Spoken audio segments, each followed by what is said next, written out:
PSM Makassar kembali berlatih setelah diliburkan 2 hari. Latihan di lapangan Syekh Yusuf, Kabupaten Goa, Sulawesi Selatan pada Minggu 9 Oktober 2022 sore. M. Arfan dan Ardiansyah jadi pemain pertama tiba sekitar pukul 15.07 waktu Indonesia Tengah, disusul Ananda Raihan, Everton Nascimento, Erwin Kutawa, dan Rama Sananya. Sekitar pukul 16 waktu Indonesia Tengah, pelatih PSM Bernardo Tavares memulai sesi latihan. Penguatan otot dijalani pemain PSM di bawah arahan pelatih fisik PSM, Paulo Duarte. Setelah itu, para pemain dilatih kelenturan dan akurasinya. Beberapa halang rintang harus dilalui pemain lalu menendang bola ke sebuah lingkaran.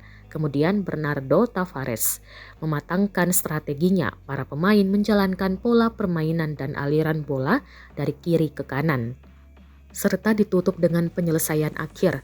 Latihan skema permainan ini dipadukan dengan kelenturan serta kelincahan. Selanjutnya, skuad PSM dibagi 4 untuk jalani game internal beberapa menit. Hanya Rashid Bakri dan Agung Manan tak ikut serta, keduanya menjalani latihan terpisah. Terakhir, latihan ditutup dengan akurasi menembak para pemain dari luar kotak penalti. Latihan selesai sekitar pukul 17.55 waktu Indonesia Tengah. Para pemain dikerumuni oleh masyarakat untuk meminta berfoto bersama. Saat ini, Laskar Peirse julukan PSM Makassar menunggu kepastian jadwal Liga 1 menyusul tragedi Kanjuruhan yang menewaskan 129 supporter. PSM Makassar saat ini urutan ketiga klasmen Liga 1 di bawah Borneo FC dan Madura United.